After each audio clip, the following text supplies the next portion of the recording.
Labas, labas. Na, ar pasiruošę pavasarį ir pasiruošusios vasarai puoštis ir švytėti?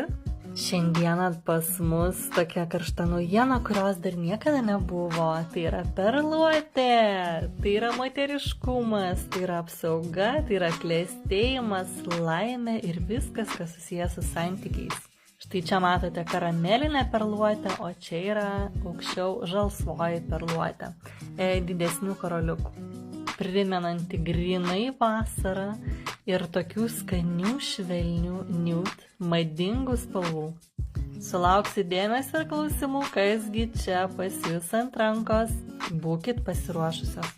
Tai yra natūralios jūrinės perluotės, tai yra vandenyno dovana mums, tai yra vandenyno kriauklės, kurios simbolizuoja moteriškumą, meilę, apsaugą.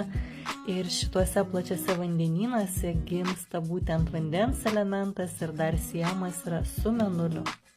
O mes, moterys, ir esame mėnuliai, kaip žinia.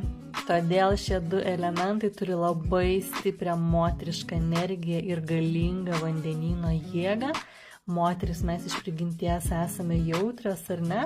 Todėl ir šie kristalai gali būti naudojami ir turi būti naudojami magijoje ir siekiant išpildyti svajones. Perluotės taip pat pritraukia mums tinkamą partnerį į gyvenimą, kam yra aktualu. Ir susijęs su motinystė, irgi kam aktualu ir harmonizuoja mūsų jau ir esamus santykius. Kriauklėse slypi labai didžiulė sauganti energija, todėl viena iš šios funkcijų irgi yra apsauga. Kadaise kriauklės saugojo moliusko kūnus, o dabar jos pasiruošusios saugoti savo šeimininką.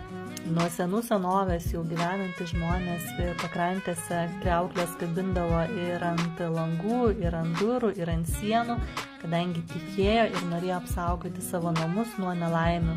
Turbūt puikiai atsimenat ir atkreipėte dėmesį ypatingai ir per filmus ir keliaudami puikiai pamatysite ir rasite kabančias kriauklės.